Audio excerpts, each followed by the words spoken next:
Hola, buenas. Nosotros somos el grupo compuesto por Sebastián Espinosa, Diego Lascano y Catherine Valdés, y vamos a presentar el diseño de la bocatoma. En primer lugar, y como se ve en la siguiente fotografía, tenemos el lugar en donde se emplaza nuestra zona de estudio, nuestra estación, y podemos ver dos líneas. En primer lugar tenemos la línea amarilla, que es el cauce natural que presenta el río, y en segundo lugar la línea roja, que es el desvío que nosotros proyectamos al momento de realizar la bocatoma. Como se puede ver en esta segunda imagen, tenemos que desde el punto en donde se establece la bocatoma hasta el punto final del trayecto donde se instalará la sala de máquinas, existe una diferencia de nivel o de cota de 53 metros. Esto es un número que supera con creces el valor mínimo establecido de 40 metros que asegura el funcionamiento constante del sistema de la central hidroeléctrica. Y además es importante destacar que esta diferencia de cota se logró en una distancia horizontal o en un desplazamiento de 4,24 kilómetros aproximadamente. Luego tenemos los tipos de bocatoma. En primer lugar tenemos la bocatoma directa, que es la que requiere una pendiente muy fuerte para su funcionamiento, y su funcionamiento depende de las condiciones del lecho del río. En segundo lugar, la bocatoma de captación lateral, que consiste en una bifurcación del río, que además es un tipo de captación superficial y que asegura un suministro constante de agua. En tercer lugar tenemos la bocatoma con barraje fijo, que se utiliza mayormente cuando existe una presa que almacena agua. Y finalmente la bocatoma con barraje móvil, que tiene un funcionamiento similar al anterior, pero con la posibilidad de controlar el agua que pasa por la presa y además que se utiliza en ríos caudalosos con pendientes suaves. Nosotros utilizamos el segundo tipo de bocatoma, ya que a nuestro criterio es la que mejor se adapta a las condiciones que presenta nuestro cauce. Bueno, en cuanto a lo que consiste el diseño de la bocatoma, nosotros nos dimos ciertos valores de esta, de acuerdo a nuestro caudal de diseño obtenido en el análisis estadístico. Para ello nos damos una altura de ventana de captación de 0,9 metros, una altura hasta la ventana de captación de 1,2 metros, una pérdida de carga en el vertedero de 0,1, una altura de flujo de pasada sobre el muro de 0,8 metros, una altura de agua que se acumula de 1,4 metros y un coeficiente de pérdida por contracción y barrotes de 0,9.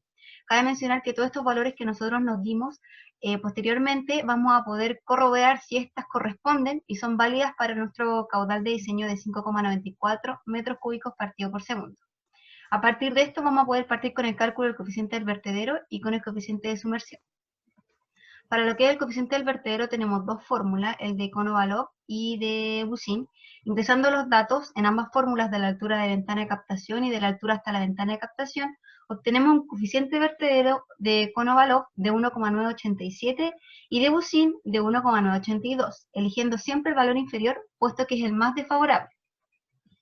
Por otro lado, para el coeficiente de sumersión tenemos también dos fórmulas, ingresando lo que es la altura de flujo de pasada sobre el muro y la altura de agua que se acumula, obtenemos un coeficiente de sumersión de Villamonte de 1,148.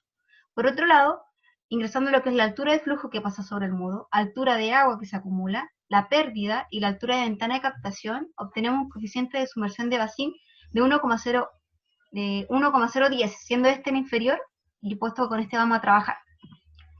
Para lo que es el cálculo del ancho de la bocatoma, ingresamos los datos tantos que hemos obtenido anteriormente como los que nos hemos propuesto en un inicio, obteniendo un ancho de bocatoma de 3,861 metros.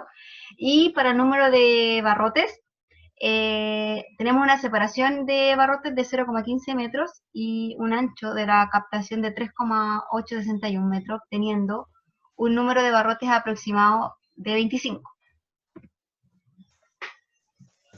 Continuamos ingresando los valores ya antes calculados y los que nos hemos propuesto, y calculamos el ancho total de la captación, que con un ancho de la captación de 3,861 metros, un número de barrotes de 25 y un ancho de un barrote de 0,05 metros, el ancho total de la captación es de 5,11 metros. El ancho del vertedero del derribador, ingresamos un caudal de diseño de 5,94 metros cúbicos partido por segundo, un coeficiente de corrección de sumersión de 1,010 metros y un coeficiente de vertedero de 1,982, una carga sobre la cresta del vertedero de 0,9 metros.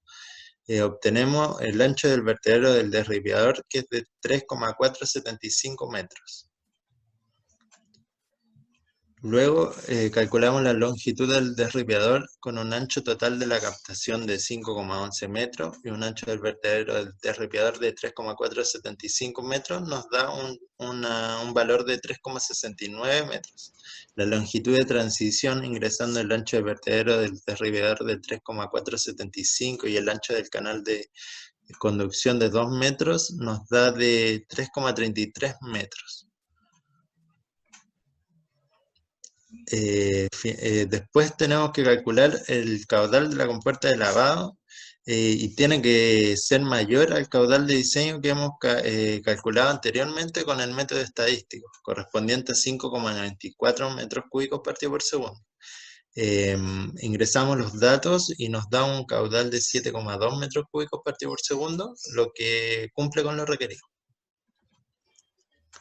Finalmente tenemos que comprobar que el caudal que nos va a dar con los valores que nos hemos propuesto en un principio tiene que ser igual al caudal que hemos calculado anteriormente con el método estadístico. Ingresando los valores nos da que el caudal es el mismo, de 5,94 metros cúbicos partido por segundo, por lo tanto cumple también.